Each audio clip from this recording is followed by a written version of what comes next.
Olá e bem-vindos ao Psicoinformação. A faixa de hoje faz parte da audioteca do Psicoinformação, um espaço dedicado a transformar textos escritos em áudio. Eu sou a Maria Clara e nesse episódio vamos apresentar o primeiro capítulo do livro Trabalho e Solidariedade, que se chama Trabalho. De que trabalho falamos hoje e qual a sua dimensão existencial?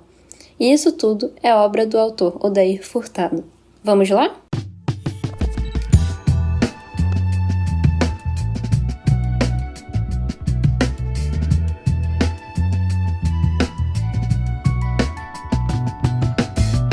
A partir do final dos anos 1980, sem que seja necessário fazer um esforço de pesquisa bibliográfica e da própria memória, podemos dizer que o trabalho foi um tema central na discussão sociológica, econômica e psicológica. As mudanças estruturais no mundo do trabalho pautaram tanto a reorganização das relações de trabalho quanto a possibilidade do seu desaparecimento na forma que conhecemos desde a primeira Revolução Industrial. O desemprego crônico, fenômeno bem conhecido no mundo pobre, passou a rondar o mundo rico, particularmente o europeu. Mas tratava-se de um desemprego de outra ordem, um desemprego de cunho tecnológico. O avanço tecnológico e principalmente a automação, a tecnologia da informação e da comunicação, abreviada para TIC, passaram a ocupar o lugar do trabalhador, eliminando o posto de trabalho. Ao mesmo tempo, o mercado de trabalho deixou de ser um mercado local e ganhou caráter mundial. Com essa mundialização do mercado, com a facilidade oferecida pelo ingresso da TIC na planta da fábrica e com a globalização do sistema financeiro com a sua dolarização, o mundo se transformou na aldeia global preconizada por Marshall McLuhan.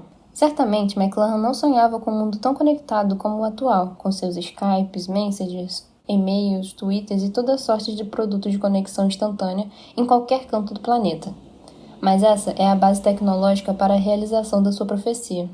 O trabalho e o trabalhador mantiveram seu perfil de base taylor-fordista inalterado durante todo o período da primeira e segunda Revolução Industrial.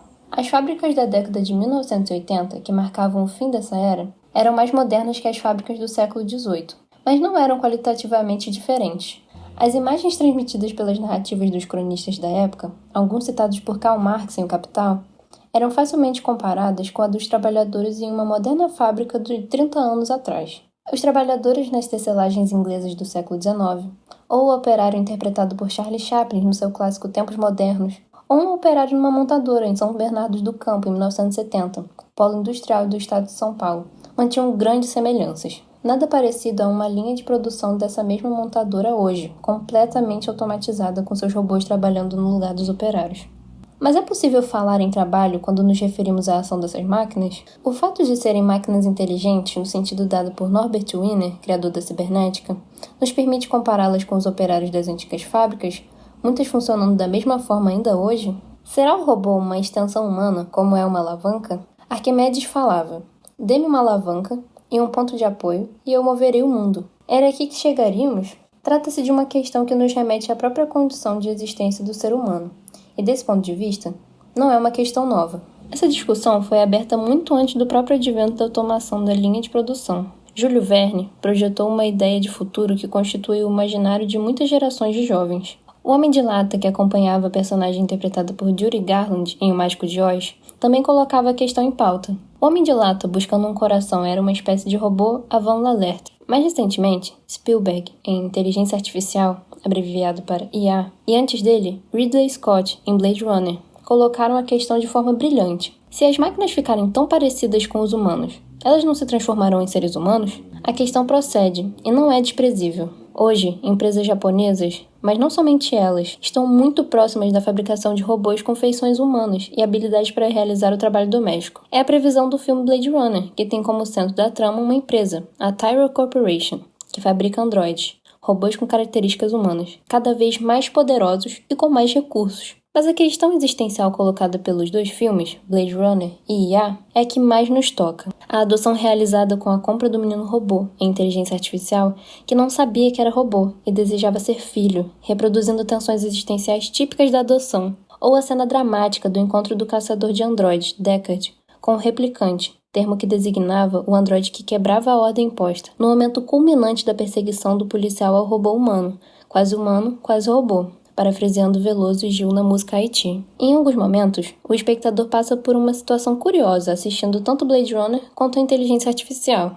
O sofrimento existencial de quem é robô, mas pensa que é humano, nos coloca na posição de antropomorfizar psicologicamente a máquina, mesmo porque trata-se de um ator humano interpretando uma máquina. No caso de Rachel e Deckard, personagens centrais no filme Blade Runner, não há nada que os diferencie a não ser o fato de terem sido fabricados e de não terem um passado. Daí a necessidade do implante de memória qualquer para que ele tenha essa impressão de tempo vivido. O que ocorrerá conosco quando for possível comprar numa loja virtual um robô para tarefas domésticas com aparência humana e capacidade de entender ordens, de discutir assuntos, cuidar do almoço das crianças? Quando estivermos solitários, vamos buscar sua companhia? Vamos convidá-lo para assistir TV juntos? Do ponto de vista do trabalho realizado no chão de fábrica, que tem um passado penoso e que hoje passa a ser desempenhado por braços mecânicos, teremos um futuro como imaginado pela ficção? Estaremos vislumbrando a primeira etapa do fim do trabalho penoso para humanos? Há um fato novo nesse início de século no mundo do trabalho. O setor de serviços cresce de forma exponencial, e o trabalho na indústria vem diminuindo paulatinamente. Isso representa uma migração não somente de setor, mas de mudança na qualidade da exploração da força de trabalho. O cenário de Blade Runner não é dos mais otimistas no que tange ao uso da força de trabalho. Na ficção, o mundo em 2020 estará definitivamente globalizado. As línguas se fundirão e veremos uma multidão que se aglomera nas ruas, entre as barracas dos vendedores ambulantes que trabalham com a alta tecnologia, ao menos para quem viu o filme em 1990. O mundo parece não ter sido muito generoso com os trabalhadores nessa visão do futuro. O capitalismo potencializou seus esquemas de exploração, e a depauperação atinge todo o planeta. Os robôs reivindicam uma humanização que os próprios humanos estão perdendo. O mesmo ocorre em inteligência artificial, quando gladiadores do futuro destroem o que sobrou dos robôs que foram abandonados porque saíram da linha, numa espécie de parque de diversões clandestino, o que é um próprio circo de horrores. Ali, a intolerância e o preconceito são exercidos sem qualquer pudor, já que a vítima não é gente, mas é quase gente. Numa clara metáfora de como são tratados atualmente os grupos que sofrem preconceito. Uma leitura do futuro que reproduz o que de pior já produziu a humanidade com suas experiências do exercício da intolerância, quando considerou que algum tipo de gente valeria menos que as demais. Será esse o futuro da força de trabalho? A degradação cada vez maior das atividades menos valorizadas pelo capital e a segregação dos mais pobres? E se nesse exercício futurista, imaginado pela ficção cinematográfica, incluíssemos as formas de repressão? Lembram-se de Robocop? Uma polícia privatizada que agia em função de seus interesses comerciais e que utilizava a tecnologia para manter a ordem, a sua ordem. Futuro promissor ou trágico? Com emprego ou sem emprego? Além da ficção, a ciência nos permitirá prever a perspectiva do trabalho no futuro próximo? E entramos no próximo subtítulo. Mas tudo é tecnologia? O problema é muito complexo e o cenário delineado até aqui ainda é bastante incompleto. Vejamos somente um caso, sem as devidas comparações entre diferentes países, que garantiriam um cenário mais abrangente. O caso brasileiro. Ao falar de reestruturação produtiva e da aplicação da automação à linha de produção, substituindo força de trabalho humana por força robótica controlada à distância, estamos falando de indústria brasileira. Entretanto, não é essa a realidade de todo o nosso mercado de trabalho. O trabalho penoso está longe de ser erradicado. Basta notar que somente 50% da PEA, população economicamente ativa, está no mercado formal de trabalho. As condições de trabalho no Brasil reúnem a mais avançada tecnologia e as condições mais precárias de trabalho. Há ainda no país um contingente de pobreza considerável, e 14% da PEA está no mercado informal de trabalho. Na condição de pobreza e de mercado informal, encontramos gente em condições que não são compatíveis nem mesmo com o alvorecer das relações de trabalho capitalistas. Convivemos com o trabalho semi-escravo em fazendas e com crianças trabalhando na fabricação de carvão. Um número enorme de pessoas se dedica a tarefas desumanas para produzir o mínimo de renda que as mantém vivas. Um exemplo disso pode ser visto todos os dias nos arredores do mercado municipal da cidade de São Paulo. Uma bela construção do início do século XX, bem conservada, e um ponto turístico importante da cidade. A região foi, desde os tempos coloniais, o entreposto de alimentos da cidade. A primeira gravura que retrata São Paulo, em 1921, mostra a região central da cidade, tendo o pátio do colégio como referência, a partir da várzea do rio Tamanduateí. Na encosta do morro em que fica o Colégio dos Jesuítas, até o Porto Geral, foi edificado o antigo mercado, onde hoje passa a famosa Rua dos Atacadistas, a Rua 25 de Março. Esse antigo mercado deu lugar ao mercado atual, em 1920. Antes da construção do atual entreposto de distribuição de alimentos na região da Vila Leopoldina, na zona oeste da cidade e próxima à Marginal Pinheiros, cinturão rodoviário que delimita o centro estendido da cidade, era essa região central a que cumpria o papel do abastecimento da cidade e era conhecida como Zona Cerealista. O mercado central mantém sua vocação atacadista e é um importante distribuidor de especiarias e de produtos alimentícios de qualidade. Restaurantes caros da cidade recorrem aos seus produtos. Assim, parte da zona cerealista se manteve nessa região central. Junto a ela, encontramos os que se beneficiam do seu entorno. Gente que coleta os restos de alimentos dispensados durante o desembarque, carregadores que ganham por dia ou por tarefa, sem qualquer vínculo empregatício, gente que toma conta dos carros, vendedores ambulantes que aproveitam o enorme fluxo de pessoas nessa região oferecendo de tudo um pouco, cruzando o trânsito engarrafado. Trata-se de um contingente humano que está no limite da pobreza e que nos lembra as pessoas que vivem de luz, lá no Brejo da Cruz, retratados por Chico Buarque. Uns vendem fumo, tem uns que viram Jesus, muito sanfoneiro cego cantando blues. A megalópole, centro do capital brasileiro, reúne a mais alta tecnologia e o trabalho mais sofisticado, mas também as formas mais ultrajantes de garantir a sobrevivência. A letra de Chico Buarque continua. Mas há milhões desses seres, que se disfarçam tão bem, que ninguém pergunta de onde essa gente vem. São jardineiros, guardas noturnos, casais. São passageiros, bombeiros e babás. Já nem se lembram que existe um Brejo da Cruz, que eram crianças e que comiam luz. E assim, o compositor poeticamente elabora um retrato de classes, de camadas sociais a partir da pobreza e das oportunidades oferecidas pelo centro do capital brasileiro. Os miseráveis, população abaixo da linha da pobreza, que vive numa situação limite, sobrevivem em uma situação precaríssima. O outro segmento citado pelo poeta, que tem a mesma origem, mas que escapa dessa situação quando é aproveitado como mão de obra, principalmente no setor de serviços.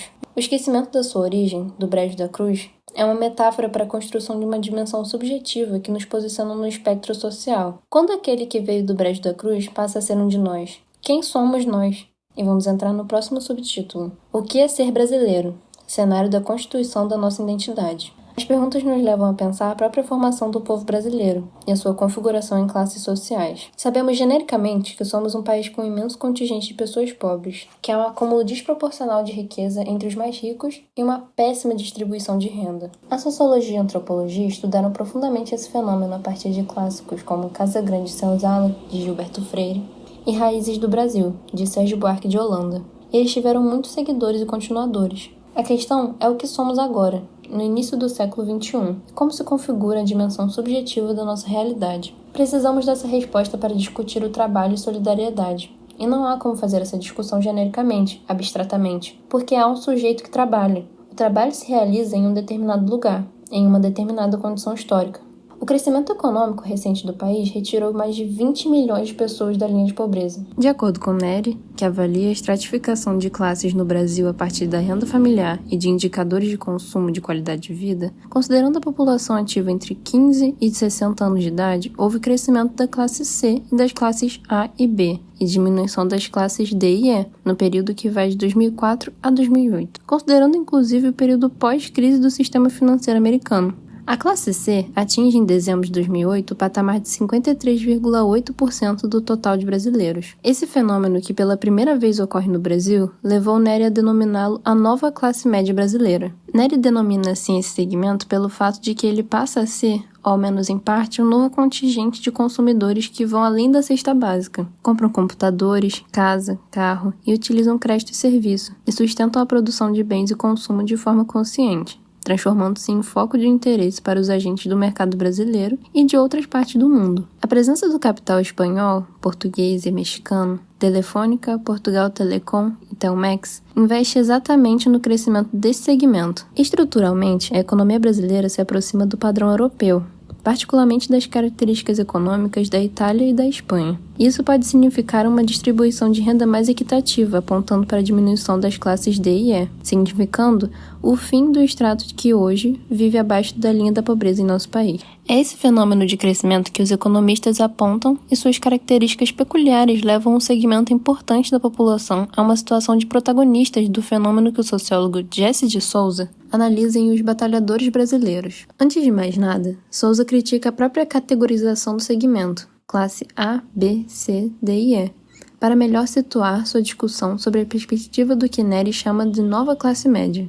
Compartilhamos com a crítica que o autor faz a classificação do segmento de pessoas que estão saindo da condição de mera reprodução de força de trabalho e se constituindo como reais consumidores e força expressiva no mercado brasileiro. Dizer que há um contingente de pessoas que reproduzem as forças produtivas é dizer que um número enorme de pessoas sobrevivia apenas para produzir novos trabalhadores. Famílias que consomem apenas o básico para sobreviver e manter seus filhos, que acabam servindo como estoque do exército de reserva de trabalhadores no mercado de trabalho. Não faz sentido identificá-los somente como um segmento do extrato social, que deixa de ser uma párea social para ascender à condição de consumidor, como se essa meta fosse o objetivo último dessas pessoas, conquistar a condição de consumidores. Quando o Souza os chama de trabalhadores, quer com isso identificar o grupo de trabalhadores numa nova condição de vida e não como um segmento social que ascendeu socialmente. Não há ascensão social, mas a mudança de patamar de consumo trará consequências para a dimensão subjetiva. Interessa-nos avaliar esse fenômeno um pouco mais de perto, trabalhando a origem do segmento de trabalhadores que agora compõe uma estruturante classe C. As teorias desenvolvimentistas, principalmente as elaboradas pelas equipes do CEPAL, Comissão Econômica para a América Latina da ONU, que se instala na América Latina a partir de 1950, com sede no Chile, influenciam fortemente a política dos países como o Chile e o Brasil. No Brasil, foi o economista Celso Furtado o grande divulgador e defensor dessa visão desenvolvimentista que prioriza os países subdesenvolvidos, como eram definidos os países da América Latina. Essa proposta econômica recebe apoio da esquerda, na época dominada pelo Partido Comunista Brasileiro, em função da política de alianças em prol do desenvolvimento de uma burguesia nacional, que teria como tarefa cumprir a etapa burguesa do desenvolvimento da economia brasileira. No campo conservador, temos a presença de economistas, como Eugênio Goudin, que discordavam da visão cepalina. Tanto a política desenvolvimentista de Juscelino Kubitschek quanto a de João Goulart receberam influência do CEPAL, através da presença do economista Celso Furtado. Tal influência na política econômica brasileira só cessa com a implantação do golpe militar e a instalação do regime militar no Brasil. Passa a dar as cartas o brilhante conservador e seguidor do Eugênio Goudin, o economista Roberto Campos, enquanto Celso Furtado deixa o país e é exilado no exterior. Em 1969, Cardoso e Faleto lançam o livro Dependência e Desenvolvimento na América Latina, que muda a forma de pensar sobre as relações de dependência do capitalismo latino-americano com os países ricos e formula a teoria do capitalismo dependente como resposta e alternativa à compreensão do desenvolvimento econômico da América Latina e, particularmente, do Brasil. As presenças do debate da política, gerada pelas teorias que fundamentavam a visão cepalina e visão ortodoxa, que passou a vigorar com a ditadura militar, pretendiam solucionar problemas estruturais da economia brasileira, que, de resto, eram semelhantes às demais economias latino-americanas. Um deles, crucial, dizia respeito ao êxodo rural promovido no país a partir dos anos de 1930 e que levou a uma forte inversão da relação cidade-campo do ponto de vista populacional. Em 1930, 80% da população brasileira vivia na zona rural. O processo migratório que levou ao forte crescimento de cidades como São Paulo, Rio de Janeiro, Belo Horizonte e outras mais, produziu também um forte contingente de excluídos, gerando o que se definiu nos anos de 1970 de população marginal, ou população marginalizada. A política desenvolvimentista priorizava a industrialização e o emprego fabril, e a ortodoxa também priorizava a industrialização, contudo, se apoiando no capital multinacional. Tanto uma como a outra ofereciam empregos na cidade, e esse foi o atrativo para a fuga das condições de miséria do campo brasileiro. Esse fenômeno gerou um excesso de oferta de mão de obra pouco qualificada, que não foi absorvida pelo mercado de trabalho, e constituiu o que os economistas como Nery chamam de classes D e E. A impossibilidade de absorção desse grupo de pessoas ao longo do tempo, mais de 70 anos considerando seu início em 1930, garante a condição estrutural do fenômeno.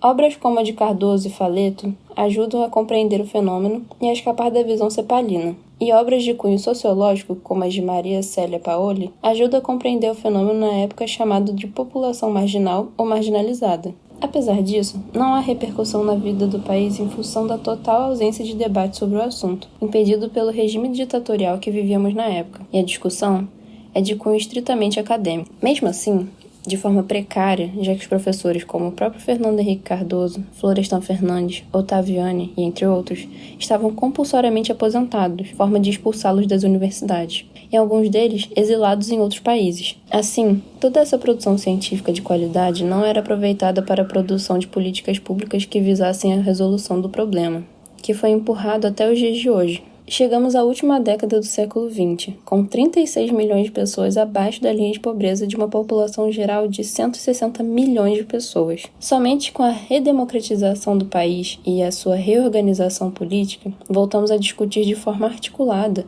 os caminhos que o país deve seguir para resolver problemas de superação de nossa pobreza. Curiosamente, passada a primeira década do século XXI, a discussão atual está entre o modelo desenvolvimentista, recendendo certo odor cepalino, e o neoliberal, legítimo sucessor da visão ortodoxa. E tanto um quanto o outro geram desconfianças, dada a crise que o capitalismo vive no presente momento, principalmente nos países ricos. Veicula-se muito na imprensa nacional brasileira e na internacional, principalmente a especializada em economia, a possibilidade de o Brasil representar uma alternativa para o planeta escapar da crise, o que traria eventuais dividendos para o país, que ganharia expressão a ponto de ingressar no fechado clube dos países ricos. É exatamente essa perspectiva em curso que torna o Brasil um case internacional e justifica, para além do nosso interesse imediato, focá-lo como exemplo do que ocorre no mundo do trabalho no presente momento. Todo exercício de futurismo tem os seus riscos, e o objetivo de um texto acadêmico não é o de fazer apostas otimistas ou pessimistas sobre o que nos reserva o futuro do ponto de vista do crescimento do país. O que nos interessa neste momento são as bases objetivas que apontam uma mudança estrutural, que permite projetar uma diminuição efetiva do contingente de pessoas que vivem abaixo da linha de pobreza, e formas de desenvolvimento sustentável que garantem que eventuais crises conjunturais não afetem esse processo, causando o aumento da população abaixo da linha de pobreza. A recuperação histórica da economia brasileira, feita de modo muito superficial, considerando que esse não é o foco do nosso trabalho, esclarece a forma como foi gerado o contingente de pessoas nessa condição. E temos que considerar que na atual fase do capitalismo se trata de uma aberração. Ao mesmo tempo, é preciso considerar que a forma desigual do desenvolvimento capitalista no planeta admite e se aproveita desse tipo de distorção. E, finalmente, que não é esse modo de produção capaz de evitá-la, por não oferecer as condições objetivas de sua recuperação. Entretanto, não é somente de dados objetivos, como o desenvolvimento econômico, que se trata de discutir sobre a superação da pobreza e as condições do mundo do trabalho no Brasil. Interessa-nos fundamentalmente a discussão sobre a dimensão subjetiva da realidade, conforme estamos desenvolvendo em pesquisas e publicações recentes, e que utilizaremos aqui para analisar a dimensão subjetiva do fenômeno de crescimento da classe C. Parece-nos que se trata de um fenômeno importante para o que pretendemos ao discutir trabalho e solidariedade. E entramos no próximo subtítulo. Somos brasileiros. Somos classe C, a constituição da dimensão subjetiva da realidade. Antes de discutirmos nosso ponto de vista sobre a dimensão subjetiva da realidade, cabe uma breve discussão sobre a definição de classe que estamos utilizando aqui e o que significa pertencer à classe C. Voltemos à recente publicação de G.C. de Souza e a sua crítica às formas de estratificação comumente utilizadas para a classificação e diferenciação das pessoas conforme a sua condição de consumo. A divisão da sociedade em classes A, B, C, D e E é a forma de estratificação social comumente utilizada e muito divulgada pela imprensa. Tal forma de estratificação largamente utilizada é de conhecimento público e, geralmente, as pessoas se identificam com esse tipo de classificação. Do ponto de vista do domínio público, ela substitui outra, também largamente utilizada, que estratifica a população em classe alta, média e baixa. A primeira parece mais rigorosa, mas é exatamente a mesma coisa. Ocorre que, para identificar mais claramente o espectro social, o critério alta, média, baixa passou a ser ampliado para alta, média baixa e baixa. Depois, a alta também foi dividida e, em seguida, a baixa. Daí a utilização do novo critério que somente oferece uma leitura mais rápida da segmentação. O que importa é que se trata de um critério criado pelo mercado de consumo como estratégia de reconhecimento dos segmentos de consumidores. Tal critério serve aos seus propósitos, que é o de orientar a indústria e o comércio sobre a forma que estão segmentados seus consumidores e que tipo de esforço farão para vender os seus produtos. Na realidade, tal mensuração trata-se de uma abstração e enfrenta alguns problemas. A abstração é que ninguém se verá como A ou C ou E. E não somos divididos dessa forma na vida cotidiana. Os produtos de consumo em geral determinam quem será o seu comprador pelo preço de venda. Um produto caro somente será comprado por pessoas mais ricas, e produtos baratos podem ser comprados por quase todos. O sistema é um pouco mais complexo, mas a lógica é exatamente essa. Como a produção e comercialização são feitas de forma anárquica, quem pode mais chora menos, não há controle exato dessa lógica, e produtos caríssimos acabam sofrendo a concorrência de similares com preço 10 ou 20 vezes menores. Uma senhora rica compra uma bolsa Vuitton por um preço absurdo, e uma senhora pobre moradora da periferia compra a cópia, na rua 25 de março, por um preço bem acessível. Não é a mesma coisa, mas a mimetização produz o efeito desejado e as duas tiveram acesso ao que queriam. Este fator de mimetização confunde a divisão proposta e ela acaba dependendo de critérios subjetivos. Por exemplo, como a pessoa se sente em determinado segmento e o esforço que faz para garantir ou não a aparência desse segmento. Pessoas que investem em sinais que evidenciam a marca do segmento, a definição do carro que irá comprar, o bairro que mora, etc., ou que escondem as marcas do seu segmento. Não há precisão. E as organizações que vivem da produção e do comércio investem na pesquisa qualitativa junto a seus potenciais consumidores para conhecer o detalhe que a estratificação não mostra.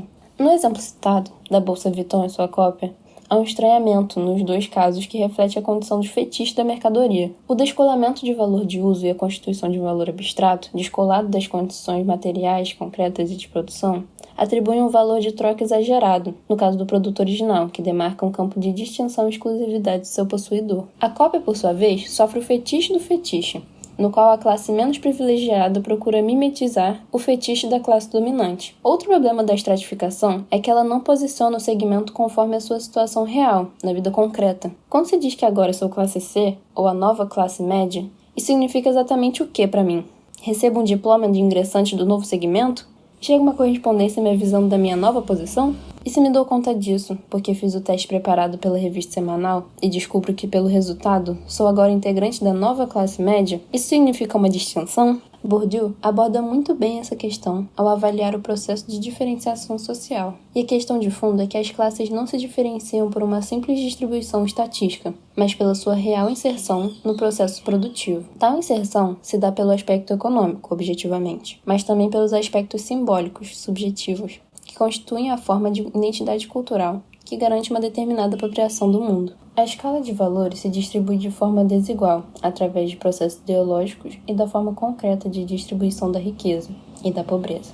De tal modo que esses processos ideológicos atravessam todo o espectro social e, em outras ocasiões, se configura como elemento circunscrito a um determinado segmento de classe ou um agrupamento regional demarcado ou mesmo um segmento profissional. No primeiro caso, está a dimensão simbólica da ascensão social, e nos demais casos mencionados, as dimensões simbólicas que demarcam grupos, por exemplo, de pequenos agricultores ou grupos metalúrgicos. Assim, os indivíduos que compõem as diferentes classes sociais têm como capital simbólico o desejo de melhorar na vida, e esse é um valor básico que garante a reprodutividade do capital. Já segmentos de classe como pequenos agricultores ou metalúrgicos, além do valor apontado, podem definir gosto musical, a música sertaneja, por exemplo, no caso dos agricultores, ou expressões machistas, exigindo que as mulheres parem de trabalhar depois do casamento, no caso dos metalúrgicos, como expressão simbólica circunscrita ao segmento. Somente para esclarecer o exemplo dos metalúrgicos, segmentos de classe de profissionais com formação universitária convivem com o desejo feminino de garantir equidade de direitos entre homens e mulheres, e passam a valorizar a profissionalização das mulheres e suas conquistas profissionais. Há nesta camada o ideal desse segmento de realização profissional e o interesse dos estratos sociais médios de segurança e autonomia financeira. O estilo de vida desses segmentos contam com o salário, renda, do homem e da mulher como forma de garantir o custo desse projeto, e essa dimensão simbólica garante o espaço conquistado pelas mulheres. Algumas das profissões tradicionais que eram exercidas por homens, como o direito e a medicina, hoje já contam com a maioria feminina. Do ponto de vista financeiro, esse segmento de profissionais universitários não é muito diferente dos metalúrgicos. Por exemplo, um professor de história do ensino médio público. Mas do ponto de vista das exigências simbólicas, relativas à questão de gênero, podem ser muito diferentes. A metalurgia continua sendo uma profissão eminentemente masculina, principalmente no seu segmento mais especializado. As mulheres conquistam cada dia mais espaço na profissão, mas ainda são relegadas a tarefas menos qualificadas e com salários menores que os homens. Assim, essa condição concreta favorece uma dimensão simbólica que valoriza o papel da mulher como a dona de casa. Aqui a batalha pela igualdade de gênero ainda precisa conquistar espaço. Tratos econômicos próximos, como o pequeno agricultor, metalúrgico e professor de história, que quando quantificados se encontram no mesmo patamar, quando examinados pela sua inserção social, se mostram muito diferentes. Comentando com a fragilidade da estratificação social, Bourdieu aponta que a representação obtida, assim, não seria tão difícil de conquistar se não pressuposse duas rupturas, uma com representação espontânea do mundo social, resumida na metáfora da escala social e evocada por toda a linguagem comum da mobilidade, com suas ascensões e declínios, e outra, não menos radical, com toda a tradição sociológica que, ao não se contentar em retomar tacitamente por sua conta, a representação unidimensional do espaço social, à semelhança do que fazem, por exemplo, a pesquisa sobre mobilidade social, acaba por submetê-la a uma elaboração falsamente erudita, reduzindo o universo social a um contínuo de estratos abstratos, upper middle class, lower middle class, etc., obtidos pela agregação de espécies diferentes de capital em decorrência da construção de índices, instrumentos, excelência, da destruição das estruturas. A projeção sobre um único eixo pressuposto na construção da série contínua, linear, homogênea e unidimensional a qual é habitualmente identificada a hierarquia social, implica uma operação extremamente difícil e arriscada, em particular quando é inconsistente, consistindo em reduzir as diferentes espécies do capital a um padrão único em avaliar, por exemplo, com a mesma bitola, a oposição entre empresários da indústria e professores do secundário, ou artesãos e professores primários, e a oposição entre empresários e operários, ou quadros superiores e empregados. É por esse caminho que segue Souza, quando afirma que o pensamento crítico não deve ficar preso em categorias que já não explicam a realidade. De certa forma, as teorias de estratificação, ou pior ainda, o seu uso descontextualizado, como feito vulgarmente na sua expressão mercadológica, não responderam jamais, como aponta Bourdieu, e somente ganharam espaço pela sua condição de pensamento unidimensional e pela menor complexidade das diferenças de classes antes da Segunda Guerra Mundial. Assim como Bourdieu, Souza também valoriza as condições simbólicas como critério para a discussão sobre diferenças de classe. Ao criticar a menção a uma nova classe média, o autor diz: o que nunca é explicitado é como esse suposto novo mundo neoliberal se transforma em carne e osso humano de todo dia, transformando o cotidiano, as emoções, os sentimentos, os sonhos e as esperanças das pessoas comuns, porque é apenas quando as mudanças ganham a alma e o corpo dos homens e mulheres comuns que estamos lidando verdadeiramente com as mudanças efetivas da sociedade, da política e da economia. O que importa, portanto, é penetrar no drama humano e cotidiano que produz sofrimento, dores, alegrias e esperança. A sociologia pode e deve fazer isso de modo claro e compreensível a qualquer pessoa de boa vontade com a disposição de aprender. Mas o que vemos são analistas falando do novo mundo, seja falando bem, seja falando mal, utilizando-se de categorias e ideias do mundo velho. Isso é verdade. No Brasil, tanto em relação aos intelectuais, políticos e formadores de opinião que afirmam o mundo existente como, sempre, o melhor mundo possível, quanto em relação à maioria dos intelectuais, políticos e formadores de opinião que criticam e supostamente pretendem modificar o mundo para melhor. Não somente a sociologia, mas principalmente a psicologia social tem ferramentas para aprofundar a análise do que Souza chama de drama humano produzido nas relações de classe. O estudo dos interstícios das relações humanas na condição de reprodução das relações de produção, e particularmente nas relações de trabalho, condições estabelecidas para a reprodução da vida, nos fornecerá condições necessárias para entendermos de forma mais profunda e eficiente as resultantes do desenvolvimento econômico brasileiro em relação entre classes, e principalmente o posicionamento e modo de vida dos setores menos privilegiados em pauta no momento, em função do desempenho econômico vivido pelo país atualmente. Por fim, queremos mencionar um fator que consideramos importante e que vale a pena examinar, que é a consciência coletiva sobre a pobreza. Um dos pontos centrais é o fato de não haver uma consciência coletiva de que a pobreza se trata de um problema humano que deve ser resolvido por todos e que estratégias de combate à pobreza devem fazer parte do nosso cotidiano. Mesmo quando nos escandalizamos com o problema, ele não parece ser o nosso problema, nosso ponto de vista dos segmentos mais privilegiados. Enquanto a humanidade não tornar para si a solução desse problema, ele será administrado da forma como se faz hoje. O poder público geralmente empurra o problema para debaixo do tapete, como ocorreu na intervenção da Cracolândia, zona central da cidade de São Paulo, no final do primeiro decênio do século XXI. O espaço urbano central na cidade de São Paulo, na região próxima à Sala São Paulo e à Estação da Luz, se deteriorou e foi tomada pelos usuários de drogas, principalmente o crack, produzindo um contingente de pessoas que ficam abandonadas nas ruas dessa região em condições precaríssimas. Na tentativa de reurbanizar a área, o poder público realizou ações de porte, com desapropriações e instalação de equipamentos culturais sofisticados, ao mesmo tempo que aumentou o policiamento da região. A consequência imediata foi a dispersão dos usuários pelas ruas da cidade. Essa política do avestruz, que esconde a cabeça frente ao problema, continua tratando o problema social como caso de polícia. A melhoria do espaço urbano é destinada aos segmentos privilegiados, e higienizar a região é uma forma de atraí-los.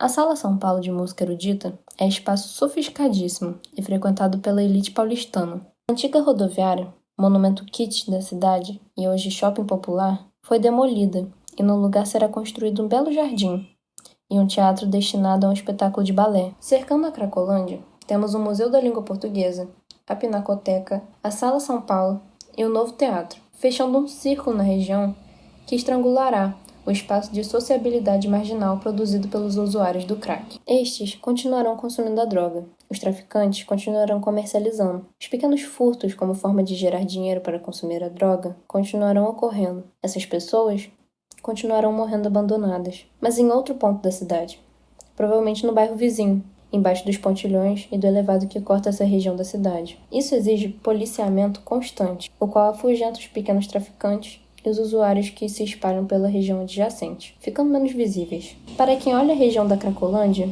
o problema parece estar resolvido. Para quem olha o pobre usuário de droga, sabe que ele está em condição mais precária ainda, e é vítima da brutalidade que a cidade lhe oferece como alternativa de vida. Podemos dizer, como Gonçalves Filho, que a experiência da invisibilidade é gerada pela forma como os pobres ou as pessoas em vulnerabilidade social são tratadas como objetos. São simplesmente retirados do espaço ou internados à força. Mas podemos completar que a intervenção urbana que deixa a cidade mais bonita e habitável também induz a invisibilidade, como se colocasse um problema sério e real embaixo do tapete. Não é possível discutir o trabalho sem discutirmos a relação de classes e a condição de vida dos setores menos privilegiados. A discussão das soluções possíveis passa por definições políticas dos agentes, os trabalhadores, e por soluções do Estado com suas políticas públicas. Os usuários de crack da região central da cidade de São Paulo não estão ali por mero acaso, por escolha pessoal ou por qualquer outro motivo. Estão ali porque o Estado não ofereceu condições razoáveis e dignas de absorção desse contingente no mundo do trabalho,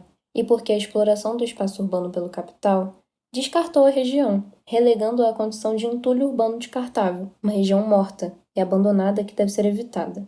O que o futuro nos reserva? Não é possível pensar um futuro para a humanidade se não pensarmos soluções para o presente, e projeções sobre o mundo do trabalho exigem uma avaliação rigorosa do que ocorre hoje em dia com o trabalho e os trabalhadores. Não é possível imaginarmos um mundo cuja dinâmica dependa exclusivamente do acúmulo do capital. Um mundo que trabalhe com a ética e expectativa do enriquecimento de uma parcela a partir da lógica de quem pode mais, chora menos.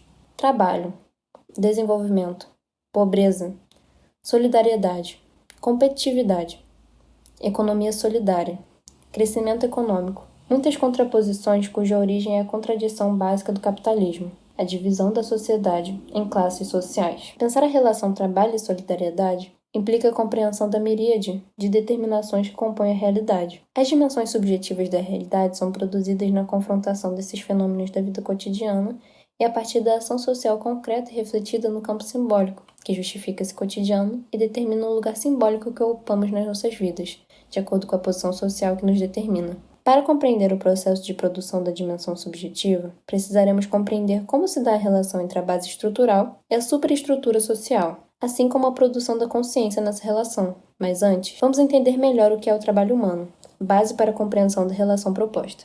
E aí, o que acharam? Deixem seus comentários abaixo. Não se esqueçam de deixar um like. E se inscrevam no canal para mais conteúdos da Audioteca. Até mais!